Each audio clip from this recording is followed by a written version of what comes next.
ci jamono ji Sénégal ci compétition bu ni mel dafay am visibilité parce que day génn di dem di football ak yeneen pays ak yeneen club africain moo ëpp visibilité ci fi ñu toll nii suñu club yi nga xam ne génn phase de groupe yi sax jafe na leen bañ ciy dugg naam sax CAF changé na formule bi waaye ay jafe-jafe la ñuy am en général premier wala deuxième tour rek lañ leen di éliminer ci jamono joo xam ne Orea exemple quoi moom mi ngi dugg di def ay jéego chaque année ci li nga xam ne moo jëm ci compétition africaine yi. et puis ñi ci ëpp dafay mel ni de bu ñu demee ba séduire équipe bi dañuy mujjee jël nationalité loolu moo waral léeg-léeg nga dégg lu méngoo ak suñuy sant ci seen askan. waaw day am mais nekkul loo xam ne sam lu fréquent la parce que ñi nga xam ne fii lañ jongantee ba jóge fi dem ay Mauritanie wala ay en général lay wax de ay Guinée ñoom dañuy dem pour xëy na li naa di wax sax gën a am visibilité. club yoo xamante ne si dañuy participer ci ay compétition africaine bu ñu amee boobu visibilité dina leen permettre ñu am ay agents yoo xam ni peut-être mën nañu di liggéeyee ak ñoom peut-être ñu am une issue pour mën a jóge foofu dem peut-être ci yeneen club yoo xam ne boo weesoo aspect financier bi dinañ ko mën a seen ay performance ñu gën koo mën a rek doxal lu am solo la parce que ñii ay statut international la ñuy am ndaxte ñu ci bari ci ñoom joué nañ équipe nationale locale parce que foot local lañ nekkoon loolooy waral loolu day compter tamit ci joueur mooy waral ñuy def choix sportif boobu di dem ci pays yooyu ma la limal parce que par benn ñaar ñetti club ñoo ko fay fort en général Sénégal yi fi jóge yu bari ci club yooyu la ñuy dem lu ci ëpp naam dinañ dem ci yeneen club yi mais yu ci ëpp ci club yooyu nga xam ne ñoo ëpp visibilité ci la ñuy dem. justement laata rek ñuy woyal damay nuyu Fama Ba moom mi dabu la danse du noonu la ñuy wax. waaw noonu lañ koy daal di waxee Asma bonjour. di la nuyu am plaisir maa ngi lay fay am plaisir bokk ak yéen plateau soxna maa ngi lay nuyu Nana nuyu aussi nos amis fidèles téléspectateurs di leen ziar rek comme chaque vendredi mbégteeg bànneex rek la ñuy am daal ci ànd ak yéen. Je suis pas d'accord. Les filles, vous dormez. J'ai besoin de vie sur le plateau. Vous dormez. Ou bien c'est le sport qui est rempli de discipline qui nous assagit. Hein? Peut-être que c'est cela. Non, peut-être c'est ça. Hein? Ah non mais franchement réveillez-vous. C'est tout. C'est le vendredi weer koor gi di waaj a ñëw moo tax ngeen di calme nii. Alors ñu wéyal soxna incha allah. voilà ñu wéyal waxtaanee ak ñi nga xam ne ñooy waa UEFA ñoom li ñu mën a jàpp rek mooy ci jamono ji ñi ngi amal ay waxtaan rek xool naka lañ ñuy def ngir génn ci xëy na fexe ba compétition yi daal di mat ci ab communiqué UEFA daal di xamle ni amaloon nañu naka rek talaata benn séance d'information bu ci ay secrétaires généraux yi lu toll ci 55 associations membres yu UEFA yi ñoo doon examiner lii di développement li concerné compétition nationale yi ak compétition européenne yi wax nañu ne tamit ne comité exécutif bu UEFA daje na ci vidéoconférence naka alxames démb kon la ngir def dina daje alxames le 23 plutôt pour def le point situation bu ni mel daal di waxtaan tam ci dernier développement yi nga xam ne concerne na impact pandémie de coronavirus bi ci football européen bi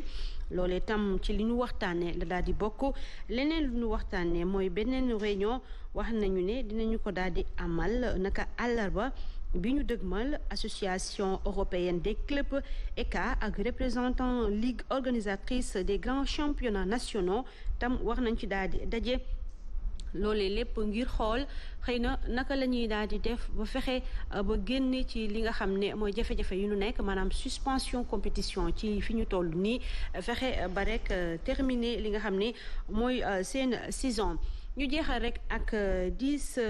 équipes africaines yi nga xam ne ñoo ëpp li ñu qualifié ci coupe du monde waaye itam 10 vainqueurs coupe d'Afrique des nations bu mujj bi moom Sénégal bokk ci parce que jëlaguñu lenn lu jëm ci wàllu coupe d'Afrique des nations naam édition bi ñu génn ñoo dem finale. Sénégal. nañu ñaan rek xëy na dina mës a baax. mais non mais franchement quoi à un moment donné ah. ñun supporté nañu ñaan nañu kilifa yi ñëpp. nañ chance bi daal war nañoo sourire hein. waaw loolu de moo am solo moom. alors mais il paraît que Sadio dafay dem Real. non Koulibaly Paris Saint-Germain. waaw waxoon naa ko fii pourtant Koulibaly ñi ngi ci coulisses yi di waxtaan Paris Saint-Germain tudd nañ ko ci tudd nañ ci Manchester United en tout cas li ñu ci mën a jàpp rek ñu ngi waxtaan en sourdine en douce plutôt pour xool meilleure offre bi peut-être pour def un choix Real Madrid tam Sadio Mané annoncé woon nañ ko fa dara leeragu ci tamit mais yooyu itam bokk na ci yi nga xam ne ñu ngi koy waxtaanee en coulisses ci jamono joo xamante ne si compétition amul naam waaye agent yi ñi ngi naan la c'est low mais am na ñoo xam ne quand même ñi ngi waxtaan ak yenn équipe yi xool naka la ñuy trouver un terrain d'entente pour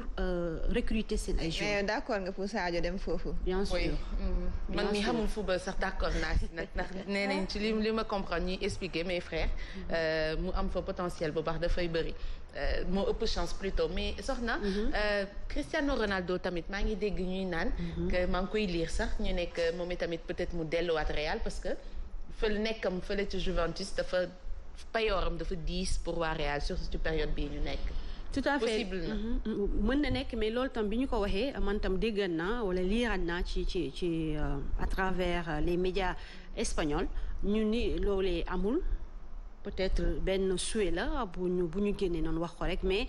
Real Madrid ñoom parewuñu pour peut-être xëy na jëlaat kii di Cristiano Ronaldo boo sukkandikoo ci ñoom li ñuy wax choix Sadio Mané dem Real Madrid xam nga ni Real Madrid équipe bu mag la.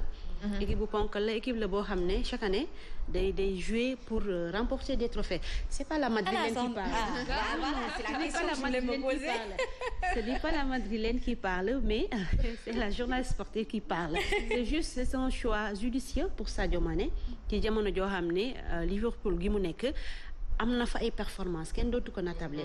c'est déjà acquis la boo xam ne def na ko fa ba pare kon jot na mu demaat ci équipe bu mag bonkal boo xam ne pour wane yeneen yu bees yeneen performance gagné tam yeneen trophée enrichir li nga xam ne mooy palmarès. te footballam xaw na méngoo ak waa Espagne. bien sûr teg bal bi di dawal moom day défendre. di attaquer. di dribbler di passe di dugal yépp lay def. soxna j'ai regardé pour terminer ak Sadio Mané. made in Sénégal. non mais franchement gàcce ngalaama. li mu ko wax rek loolu laa ciy jàpp muy nee na c'est il faut rêver et d'y croire mot boobu phrase boobu daf ko répéter plusieurs fois ci biir waxam yi yépp instant yi nga xam te ne moom la ñuy dugal mu expliquer te boo xoolee début ba fin. Rêve am la réaliser. suñu soirée dafa mel ni tey tane na mais pour revenir à ta thèse Fama il faut rêver il faut y croire il faut surtout faire les sacrifices qu'il faut et se lever l'avoir vraiment dans l'objectif quoi. En tout cas j'ai été très très très très contente et séduite nag. soxna xanaa tey nag tey moom tey waxoo dara. li mami asale naan yeewu leen asma li mami asale naan yeewu leen. waaw kii na instant bi suba teel bi gars yi nelawatuñu. dañu te instant sport bi sax nana ay dara dañ cee dem ba mu jeex. non c'est que soxna dañ la kaa parel ndax danga daa ñëw di wax ñu toog ne nga mu di xoolante naan waa kii lu muy wax daal ay na Pa Assane mais tey nag dañ la ko parel moom dañ la soto tey moom na moo Pa Assane si plateau bi ndaxte soxna da doon wéet ba nga xam ni Pa Assane bu ñëwee mu ne Pa Assane rek ba ne day sport est passionnant. Oui, des fois da ngay lire ay articles nii ngay lim eh ben dis donc ça te permet ça t'enrichit day yokk sax sa culture bu baax a baax. En tout cas soxna merci beaucoup ñu di la jaajëfal bu baax a baax. ci tàggat yaram bi terminé ak 10 équipes yi nga xam ne ñoo mës a jël li nga xam ne mooy Coupe d'Afrique ak ñi nga xam ne participé nañ ci wàllu Coupe du Monde bu dee Coupe d'Afrique la jàppaleen ni ñii di rek waa Égypte jël nañ ko 7 fois Égypte kon Cameroun moo ci daal di topp 5 fois la ko jël Ghana moom jël na ko 4 fois Nigeria 3 Côte d'Ivoire 2 également pour Algérie ak RD Congo ñi nga xam ne ñoo ko jël benn yoon nag bokk na ci Zambie ak Tunisie waaye itam ak Soudan kon Sénégal ñi ngi koy xaar moom itam mu bokk ci lim boobee waaye ñi nga xam ne itam jot nañoo participer ci wàllu Coupe du Monde 10 itam nii la daal di tollu ñii di Cameroun ñoo jiite 7 lañ ko daal di participer Nigéria moom 6 Maroc ak Tunisie ku ne participer nga 5 fois ñii di rek Algérie 4 fois Ghana 3 fois ñii di Côte d'Ivoire ak waa Afrique du Sud ak Égypte ku ci nekk participer nga 3 fois Sénégal moom moo nekk ci 10e place bi participer ñaari Coupe du Monde 2002 ak 2018 sant yàlla bu baax yàlla dogal nañu fekke benn coupe du monde muy 2018 yàlla nañu fekkee waat ba duggaat ba participer waat waaye ay journaliste jaa ngeen jëf di jaajëfal di ziar ñëpp ku lu cantaakon te le 17 avril mooy bis bi Serigne Béthio daje woon ak Serigne Saliou Sangam Ba di leen ziar di leen dokkeel ak ki nga xam ne mooy xalif bi di Serigne Saliou Thioune waaye itam jëwriñ Gadiaga depuis benn tali jaa ngeen jëf. merci beaucoup merci soxna tey moom sport bi kenn merul yéen laay laaj yéen téléspectateurs yi waaye yéen ñiy laajte ba cri de cœur di lancer cri de cœur ci li nga xamante ni mooy rapatriement des corps des Sénégalais de l'extérieur yi nga xamante ni amul benn lien ak Covid-19 waa nguur gi ci information yu mujj yi neewoon nañu ñoo ngi ci ut ay pexe ñi am corps Covid-19 je crois moom la ñuy bàyyi foofu noonu mais ñi nga xamante ni jotalewuñu dara ñoom ñoo ngi ci ut ay pexe ngir delloo leen seen dëkk ngir jébal leen seen ay mbokk ngir ñu def li nga xamante ni mooy li ci war kon nag xel war na mën a dal tuuti mais nag duñu tay di ko fàttali saa su ne incha allah rabbi bu ñu jugee ci foofu nag dañuy daal di dem rek ci li nga xamante ni mooy suñu page musicale et oui c'est vendredi on va voir ce que dit la musique.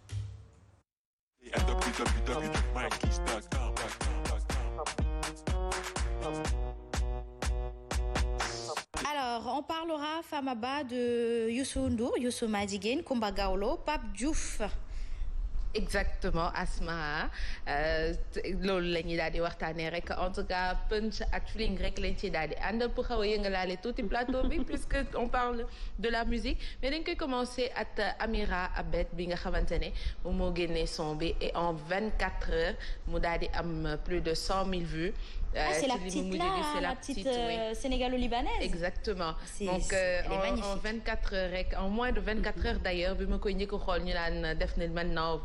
15 heures de temps mi ngi tolloon ci 80 000 et là elle est à 105 000 et autres donc macha allah la ñuy daal di wax rek ndax son bi dafa ñëw daal di dugg ci xool yi son la boo xamante ne dama ko xool ci statut yi xool gis statut yi ñu daal di koy partager ma ne eh ben décidément le partager au max. lii nag moom dox na vraiment mais nag li ko waral mooy que son bi dafa daal di neex mais nag pour rappeler morceau la boo xamante ne daf ko reprendre at c'est une reprise cover la ko daal di def de Pape Djibril Ba nekkoon ci groupe bi nga xamante ne mooy Star Band de Dakar moom nag moo ko génne woon wéy bi en 1975 de génnoon mu bercé ñu bëri bercé années 70 ak 80 yi donc dafa daal di reprendre li nga xamante ne moom mooy son bi mais avec une voix douce et vraiment apaisante moom la ko Amira daal di wéyee li ci neex nag vidéo bi aussi daal di ñëw accompagner lii di son bu neex mi ci beauté ci calme ci pureté le son bi moo gën a tax. j'adore voir de l'innocence franchement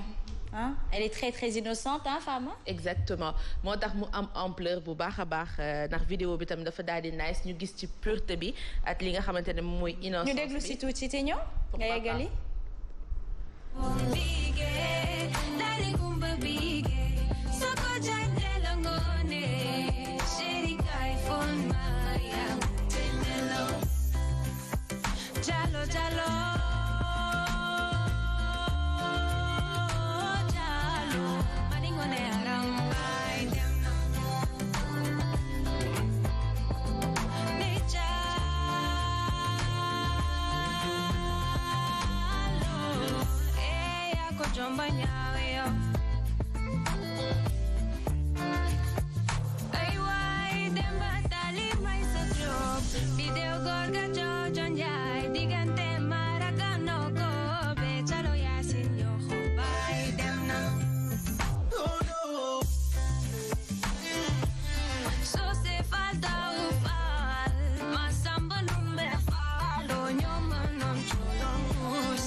tellement d'innocence qu'elle me fait penser à ma fille Marietou Élise Wade. Happy birthday bébé, dundal wéral, papa t'aime beaucoup et maman encore plus et tata te fait de gros câlins, dundal, grandis en sagesse et en pureté. Alors Amira Abed, c'est ça son nom?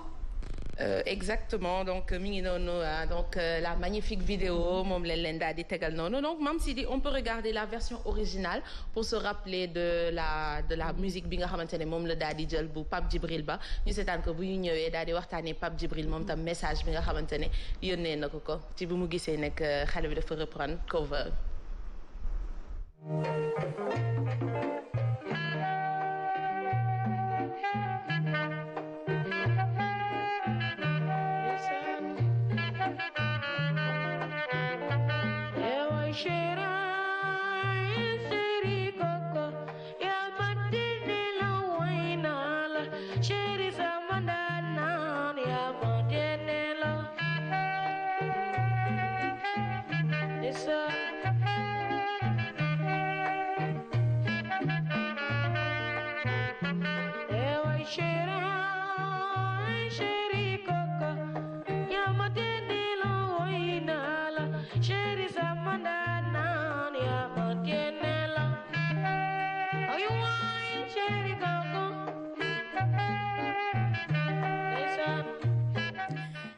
neex na daal woy yooyu sax na xaw ma lu tax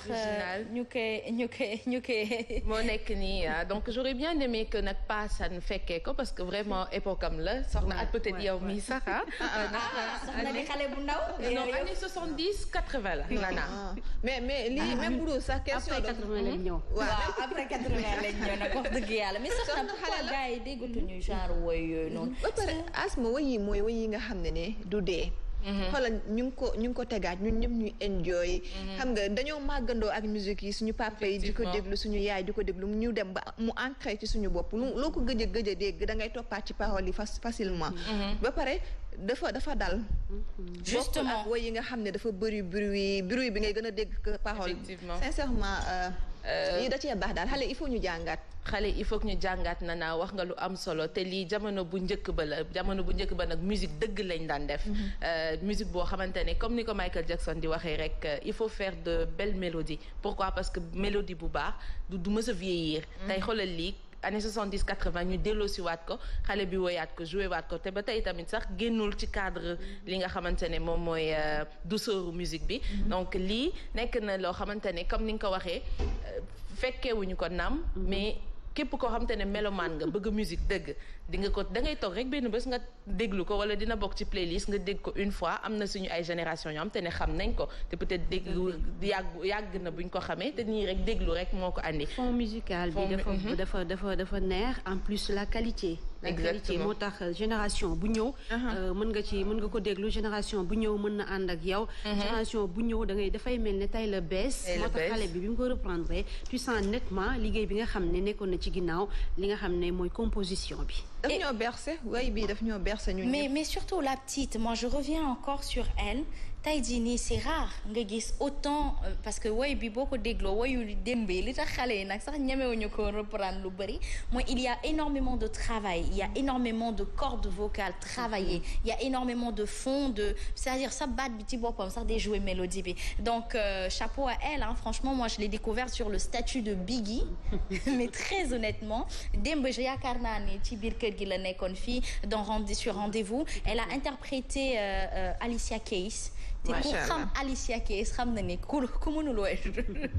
ko soobu ci parole yi nga mots yi nga xamante ne moom la Pape Djibril Ba daal di wax rek auteur compositeur chanson bi Chéri Coco nee na je suis très content de la reprise de cette fille que cette fille a fait de ma chanson fétiche oui chanson fétiche la moom Amira Abed est la preuve parfaite que le Sénégal est un pays de culture c'est le Sénégal qui gagne je demande à tous les Sénégalais de l'aider c'est ce qui fait le Sénégal loolu la daal di wax rek loolu lañ daal di jàpp ci lu gàtt ci li mu wax mi ngi koy encourager di ko gunge te it comme ni ñu ko defee comme ni ñu ko gisee rek les gens ont fait la remarque bokkul ci ñi nga xamante ne dañ fi nekk ne non maa ko moom di xëccoog yooyu noonu daf ko ci encourager gunge li nga gis ko am te dinañ dekkilaat son woom sax defal ko cover mu gisee ko autrement donc voilà moom lii rek la Pape Djibril Ba daal di wax. donc Amira Abet ñu ngi koy ñaanal mu am carrière bu yàgg bu gudd aussi ci li nga xam te ne moom mooy monde musique di ko ñaanal aussi baat bu wér. amiin yaa rabbi ñu daal di jàll ci programme bi nga xamante ne moom la ñuy daal di fas yéene am désormais ci li nga xamante ne moom mooy confinement partiel bi semi confinement bi ñuy jëm nii rek Sénégal gisoon nañu ne que ñun peut-être dinañ gis ay live ay artistes ñu koy dawal ci Instagram bi mais nag amaguñu woon benn boo xamante ne ay live carrément la un concert en direct ci biir kër loolu nag la Youssou Ndour daal di lancé concept fii tey moom la daal di wax mu daal di koy door démb mais disponible sur toutes les plateformes donc boo ko seetaanoo ci chaîne TFM mën nga ko seetaan sur sa page Instagram wala nga seetaan ko sur sa chaîne YouTube démb daal la ko daal di def ñu daal di seetaan BA bi xool lan la Youssou Ndour di ñu jox dig daje ñu ñëwaat.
Youssouma jigéen defati na mëninam mën na way mën na bégal sénégalais yi mën na bégal waa Sénégal.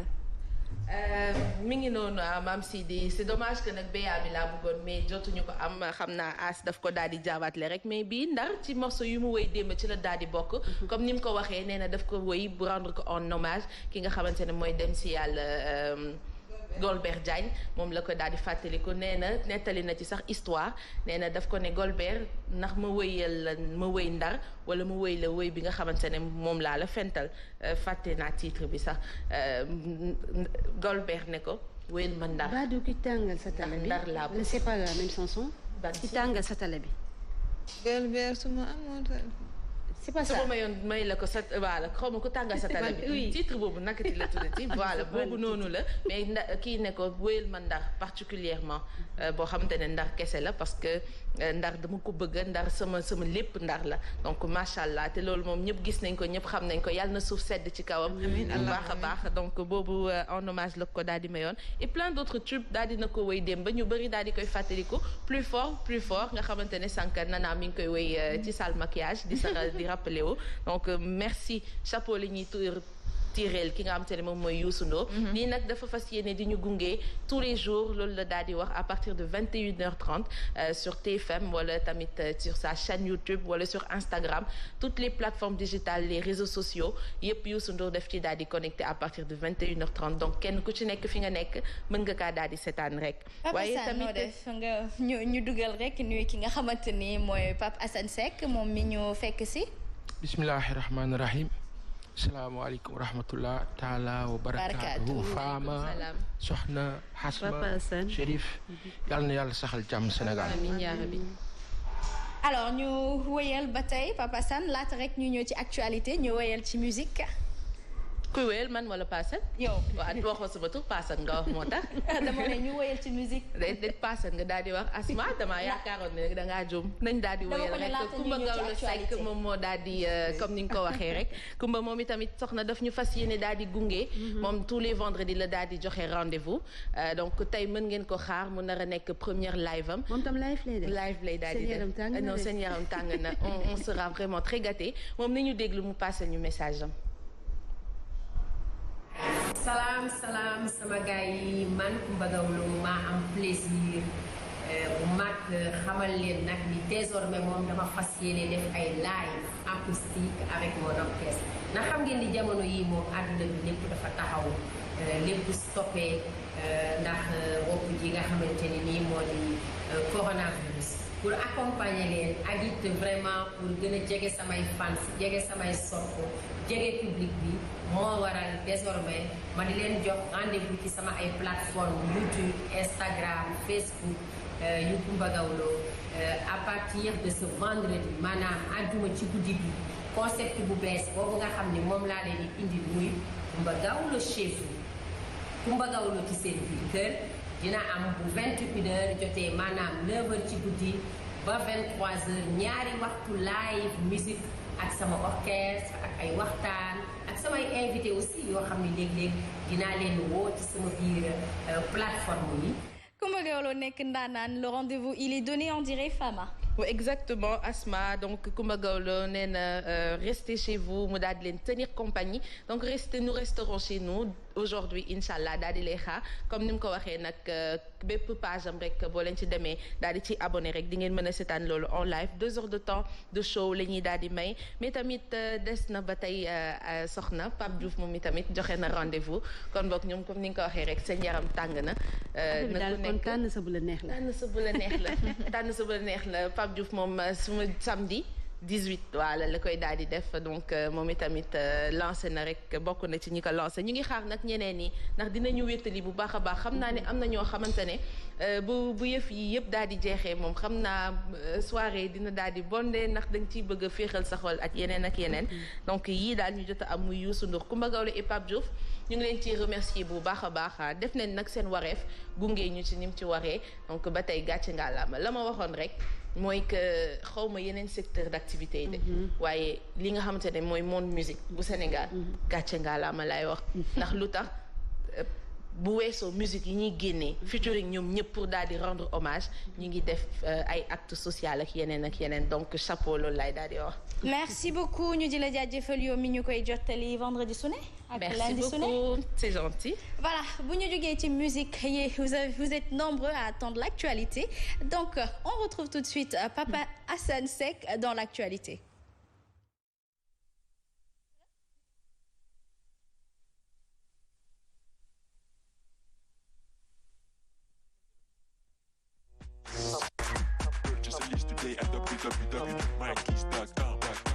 Voilà Pape Assane Seck di la nuyuwaat di la dalalaat di la ne bismillahi rahmaani rahim ni nga koy mën a yow kese yaa koy def.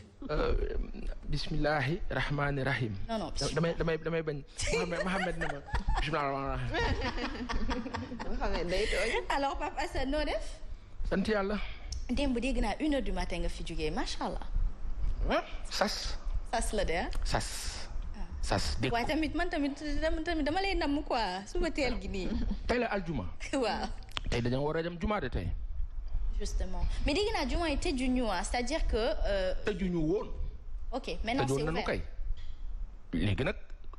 xëy na gën na leer ndànk mais Asma. damaa gis démb Iran Ndaw mu wax jàngat bii ñu islam jàngal jàpp ablution.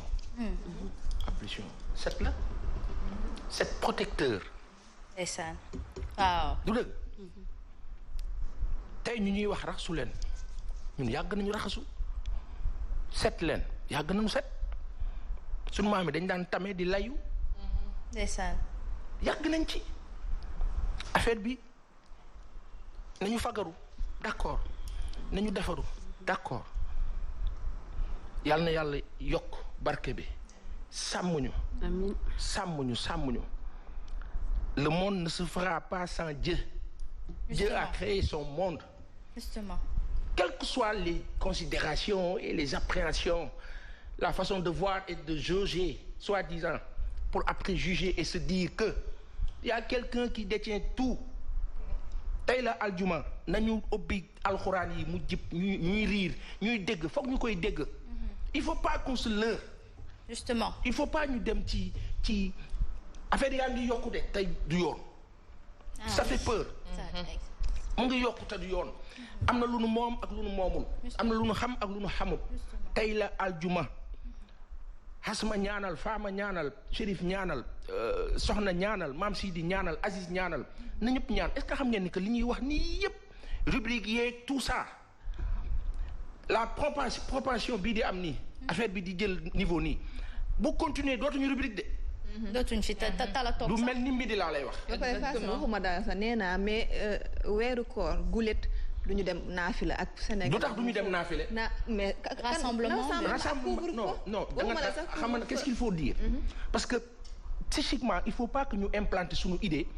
non du ñu dem naafila après ñu buñ xam lu ñu koy remplacer bëlde ak bës ak wax déedéet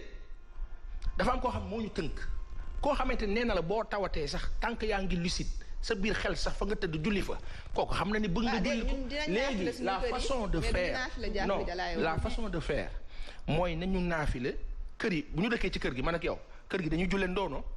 jullee ndoo du mbooloo nañ ko def ci biir kër gi ñëpp defandoo ko noonu maanaam il faut pas ñu ne du ñu naafile wala du ñu woor dañuy woor dañuy naafile voilà justement jàkk yi ak jumaa yi dafa am personnel dafa am 10 à 15 personnes yoo xamante ni ñooy nekk ci jàkk ji tout le temps ñooy gérer jàkk ji ñooñu mën nañu julli ñooñu mën nañu naafile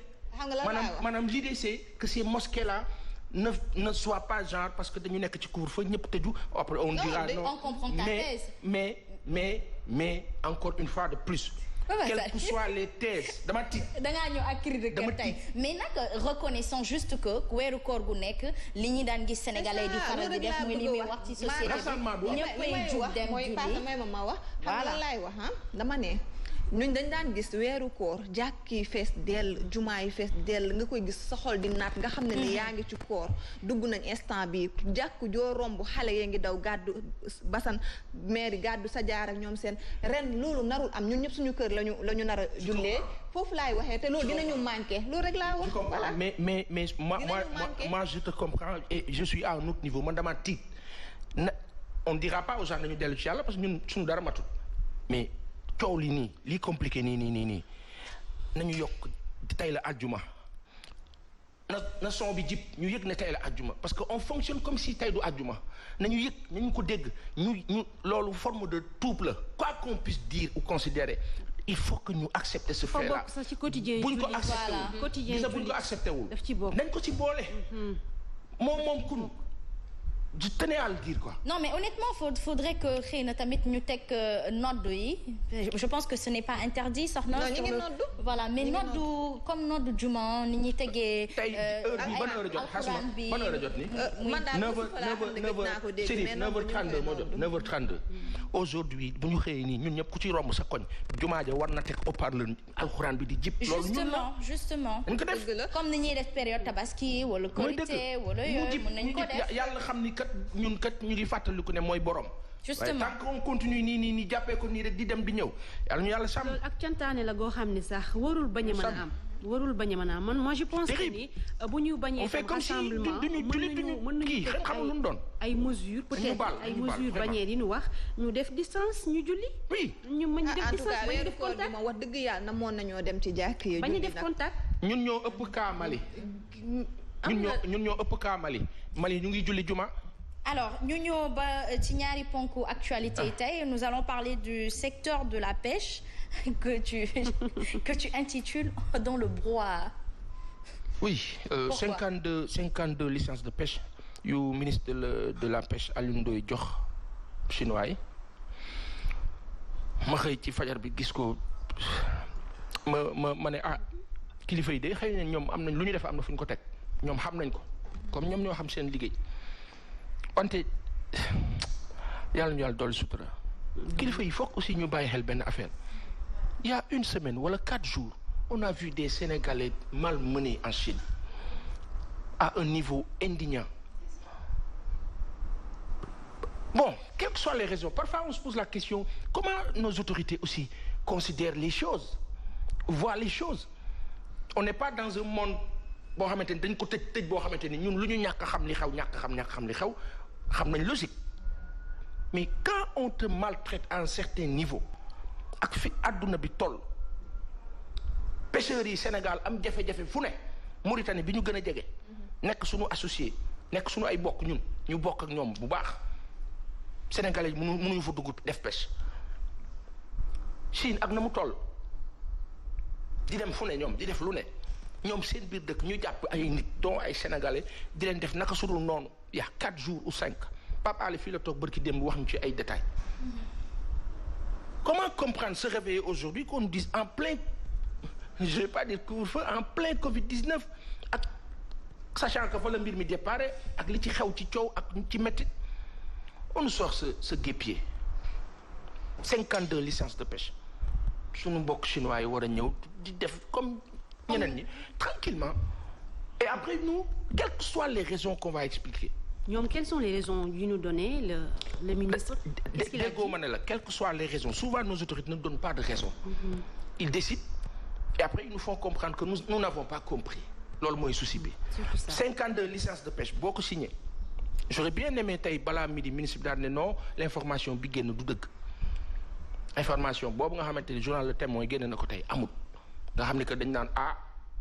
kon attention ñu daal di lemaat suñu génn mais ci contexte bi yooyu noonu ak yu bëri sax yuy dox bàyyi àll ngi def ay investigation am na yu bëri yuy dox ci suuf yooyu ak fi ñu toll après nag man par exemple man le Sénégalais simple toog sama kër di xool télé bi gis kilifa yi di wax ngay am yenn information yi da nga leen di xool doo leen yéene dara lu bon da nga leen di ñaanal yàlla sàmm leen mais tamit da ngay am kersa da ngay rus parce que tu te dis mais où est-ce qu'ils veulent aller est-ce que ces gens comprennent que à midi on ne sait pas qui sera là ou pas yàlla ñu yàlla may fekkee tal. et puis surtout man naka ngay toroxalee sama doom parce que nag ku jiitee Sénégal sama doom la naka ngay toroxalee sama doom may jël marché di la ko jox à un moment donné on est où. loolu jëm léegi ci jamono bii ñuy wax ne Covid-19 opportunité la Sénégal Afrique mën nañ ci génn on se rend compte par l'approche ak démarche yi ak décision yi ñu jël yenn yi que on n'est pas encore sorti du tunnel c'est-à-dire que ñu ngi nekkaat kon affaire bu corona jàllee incha allah dañuy kon naan même jafe-jafe te du yoon 52 licences de pêche dafa bëri de. mais il paraît que loolu jiitu woon na Covid-19 jiitu woon na situation bi mais li jiitu woon yëpp tey du voté nañu budget Sénégal tey li ñu programmé woon ci budget bi du avant corona la am na ci lu bëri loo xamante ni dina sooke.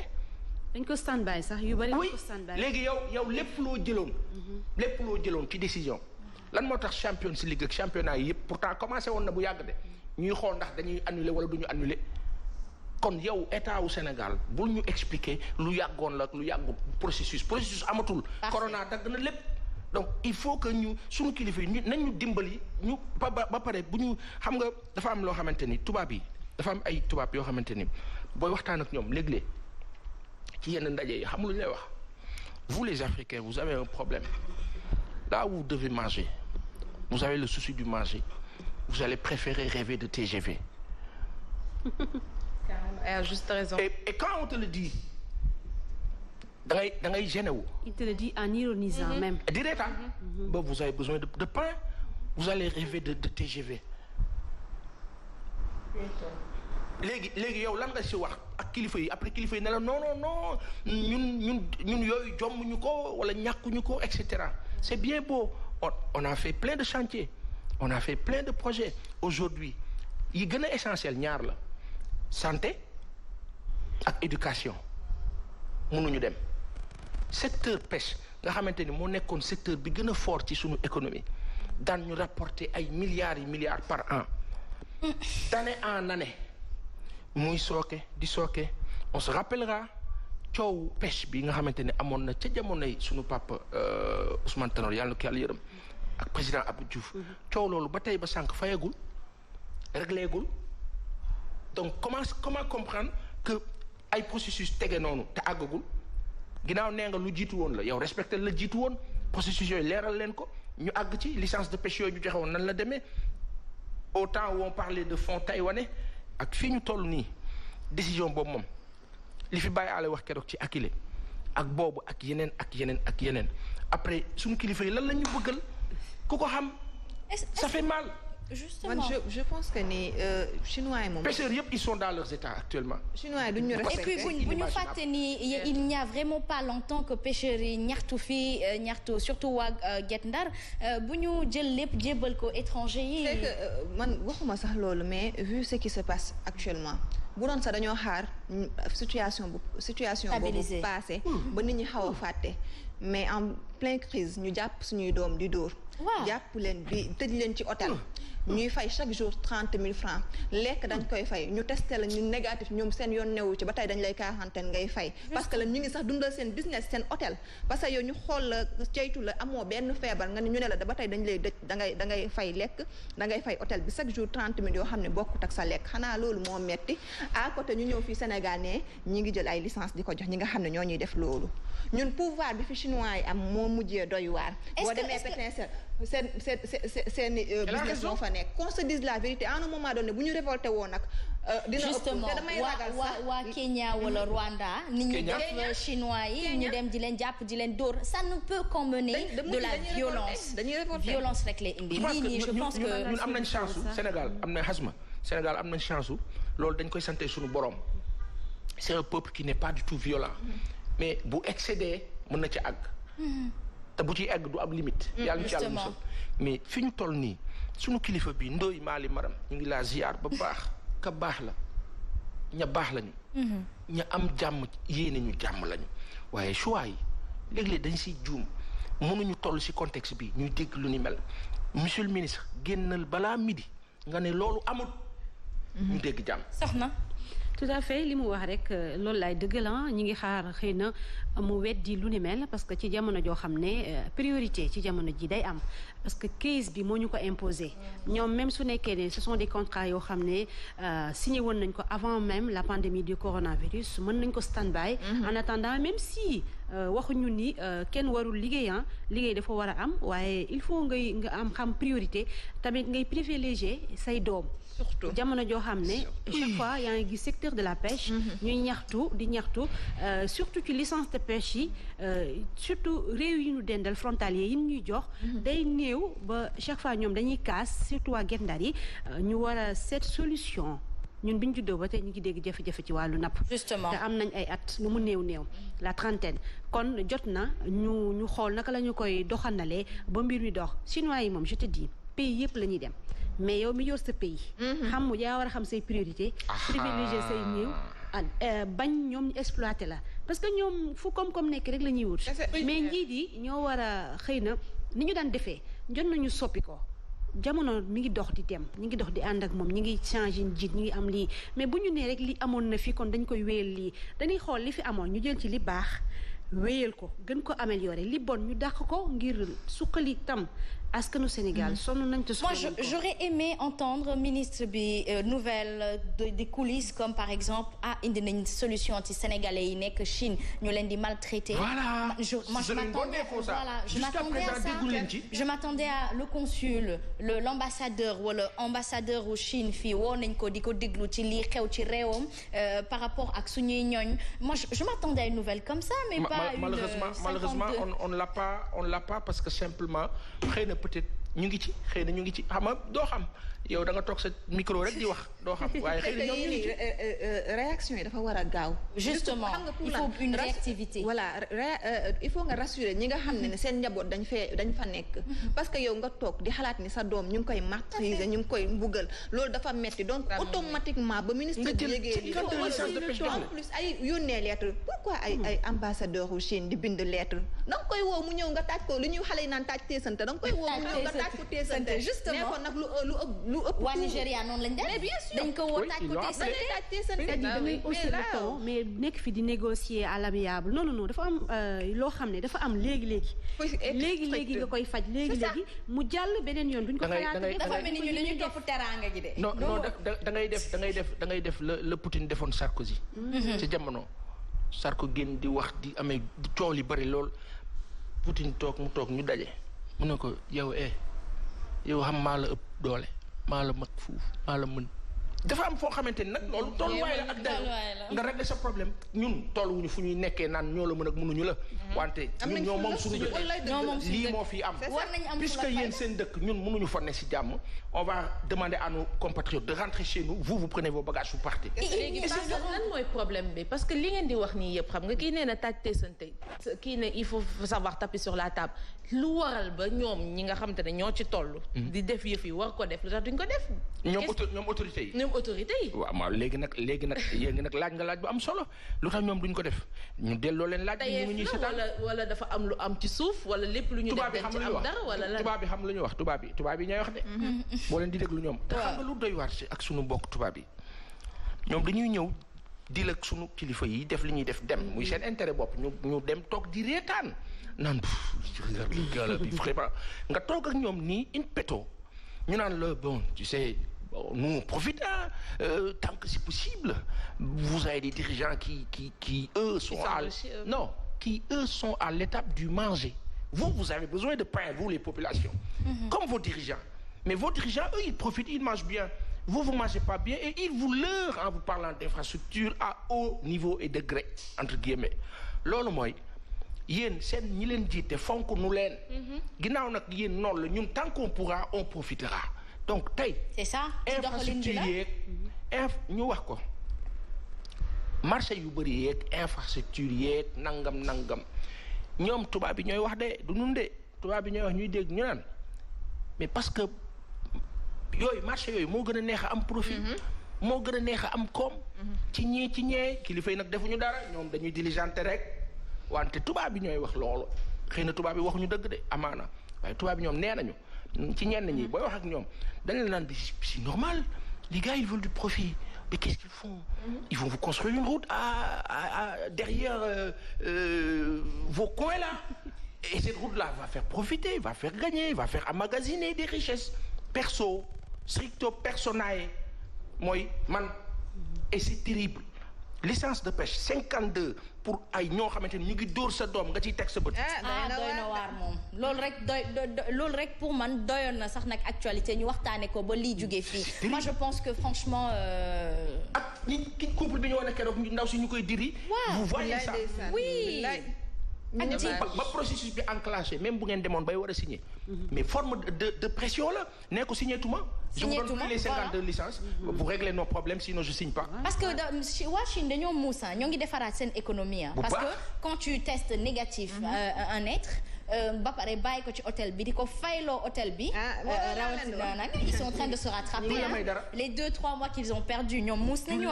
ils perdent pas de temps du la may dara en tout cas c'est triste. C'est très triste ñun war nañu am fulla ak fayda. pêcheurs yaa ngi mer goo xamante ne on répète les mêmes erreurs man loolu mooy constat bi chaque fois on répète les mêmes erreurs. finalement tayef la économie les mauvaises prévisions du FMI pour le Sénégal. sens technique bi ak économique bi. waaw du ma ko laal. d'accord Binta bu ñëwee laal. balaa mu leen naan taka tembe. dangaa dugg ci sama rubrique. non démb professeur yi nekk entrepreneuriat rek la war a nañoo dugg. on est sur le pourtour. oui justement. Binta coucou on te fait un coucou au passage di la mu ngi seetaan xam na dafa di dañ noo wax ne FMI dañu xamal ne ñoom li nga xamante ni ñu ngi koy présager par rapport ak ñun suñu économie nationale xam nga doon nañu fi coow waxi récession ñoom FMI dañu njort ne que ñun dinañ dem vers des difficultés presque affreuses par rapport à notre gestion économique nationale. Le ministre Amadou Hott def na ci ay précisions mu ngi ci journal L'Observateur dikk na ci mais fenn rek laay wax ak sunu bokk yi ñuy déglu ak ñiy setaan lu FMI mës a wax institution de Bretton Woods yooyu lu ñu mës a wax ci jamono ñu déggee ko noonu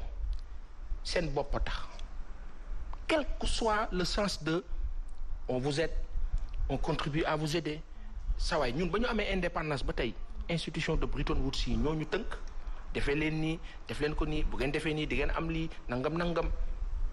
li ñuy doon ndaw ñu ngi fàttaliku ajustement structurel sunu papa yeeg sunu maam yi dundoon fi sécheresse bu mag diggante Senghor ak Abdou Diouf mu jur leneen ak leneen foofu itam amoon na ay scandale ci jamono ba ñuy wax ONCAD sunu papa yi ñu ngi fàttaliku parce que ñun dañuy doon tooy sunu papa yi ñuy wax ñuy dégg ñuy for ñu naan lii nangam lii ni mu demee nii parce que lii ak lii sunu baay ba yàlla na ko yàlla yërëm ñuy for ñu naan bon kon looloo tax lii ak lii tey foofu lañ toll FMI ñëwati na dikkaat nañu neewati na. ça veut dire que toog nañ fi ñu ne mbiru coronavirus opportunité la pour Sénégal Afrique pays africains yi ñu rebiffé wu. ñu am sursaut waaye ñu ngi ñuy naxaat ñu ngi ñuy tiitalaat nit koo xamante ni dafa malhonnête su la bëggee def safaan da lay tiital da ngay ñëw rek mun na la yow am nga problème de jógal yu jóg ci fekk dara. dëgg la de. donc tey sunu kilifa yi rek ñooñu ci mën a dimbali ci kàttanu borom bi kilifa yi jiite réew mi ñoom rek ñoo mën a am génie. Justement. Il ne s'agit pas de se limiter à l'aspect classique de la chose. Aspect démarche bi amoon l'État a toujours fonctionné comme ça. kilifa yi boo xam ñoom sax dañu naan bon tu sais bàyyil ba nga dugg ci nguur gi. tu comprends pas parce que l'État fonctionne comme ça kon État moom rôle am mooy fonctionner dans le négatif dans le néant dans loo xamante ni du dëgg. dans loo xamante ni gënul ci nit ñi dans l'intérêt personnel loolu mooy État kay mooy protéger sa dëkk mooy def wane ni que tu es souverain mooy. parce que lépp mu ngi nekk ci capacité de négociation capacité de communication ak sa vis-à-vis pour ne ko lii nga ma bëgg a teg nii mais dafay diis ci man dama am jaboot léegi aujourd'hui kaay ñu waxtaan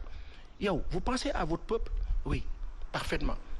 vous êtes hyper nationaliste vous êtes protectionniste comme les Américains comme les Russes comme les Français comme ñeneen ak ñeneen alors vous me demandez moi de ne pas être protectionniste de ne pas être vraiment sénégalais que je suis